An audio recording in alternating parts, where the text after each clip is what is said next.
તો આ તરફ જૂનાગઢમાં એપીએમસીમાં કેસર કેરીની રેકોર્ડ બ્રેક આવક થઈ। કેરીના સારા ભાવ મળતા ખેડૂતોને ફાયદો થયો છે।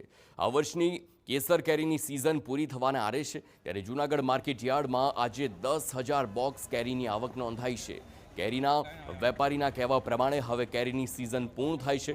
ચાલુ વર્ષે ખેડૂતોને કેરીના સારા ભાવ મળ્યા, સાથે જ ગત વર્ષ કરતાં કેરીના આવકમાં નોંધપાત્ર વધારો પણ જોવા મળ્યો।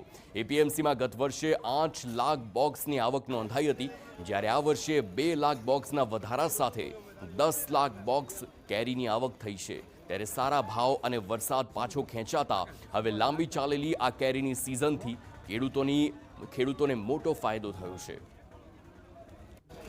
આ વખતે કેરીની સિઝન ખૂબ સારી અને ખૂબ લાંબી ચાલી। ખેડૂતો ઇજારદારો બધા સારા પૈસા કમાણા।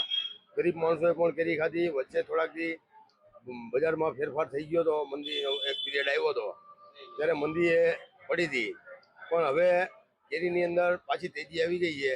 800 થી 1000 રૂપિયાનો બોક વેચાય છે અને આજથી જ એવું લાગે છે કે કેરીની સિઝન સમાપ્ત થઈ છે। ગયા વખત કરતા આ વખતે 2 લાખ બોક્સ વધારે આવ્યો હોય એવું અમારું અનુમાન છે।